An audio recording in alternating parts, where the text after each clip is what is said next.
Bonjour à tous, bienvenue pour cette nouvelle vidéo de la newsletter.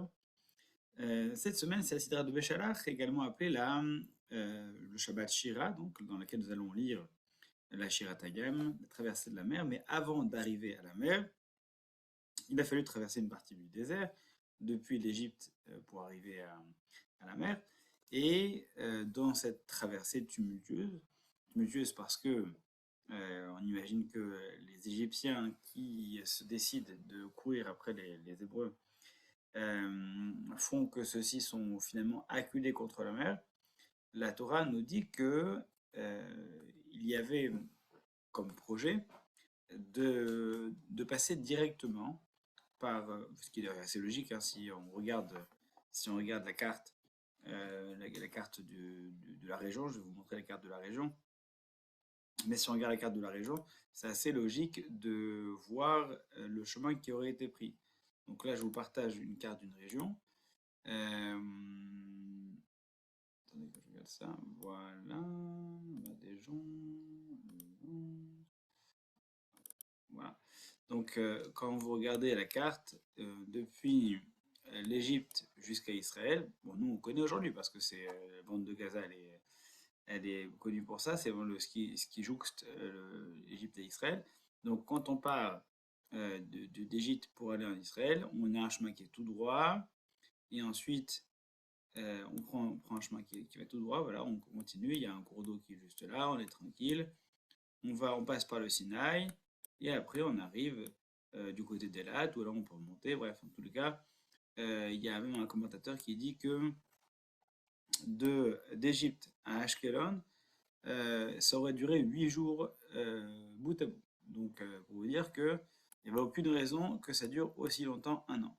Bon, quoi qu'il en soit, au lieu de passer par là, au lieu de passer au sud de Suez, eh bien, Dieu décide, c'est ce que le premier verset de la Sidra de Veshalach, Vayasel, que Dieu a fait détourner le peuple pour aller, pas derrière Pelishim, pas vers la terre des Philistins, mais plutôt d'aller du côté de la mer.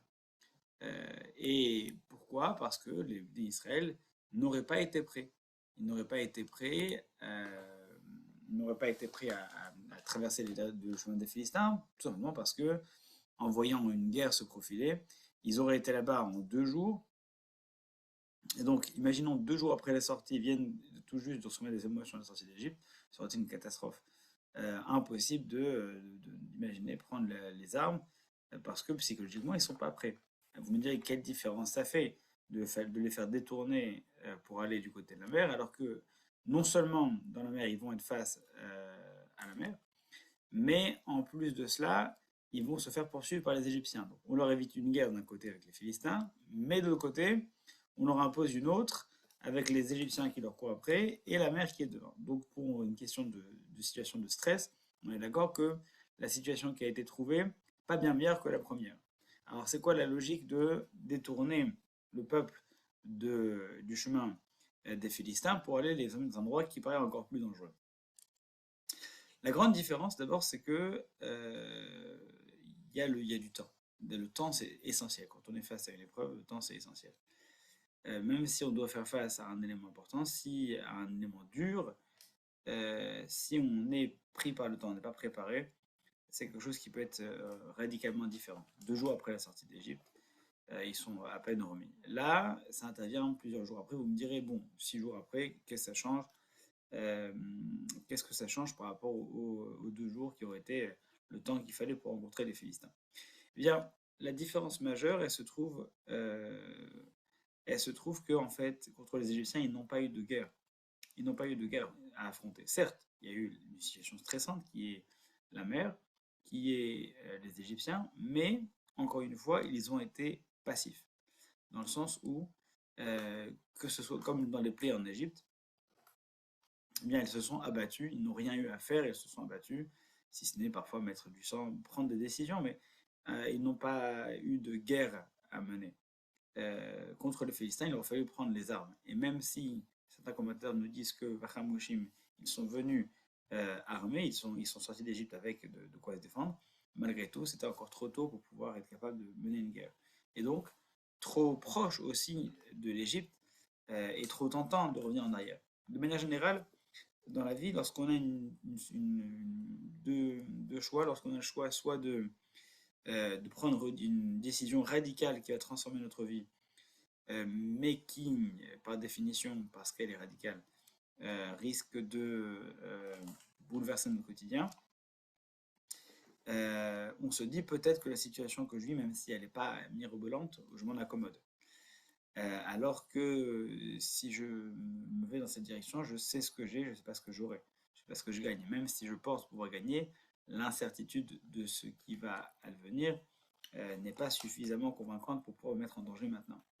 Alors que, alors que lorsque ce choix est imposé, dans le sens où lorsqu'on n'a plus le choix que de prendre cette décision, évidemment que c'est tout de suite plus simple à sauter le pas.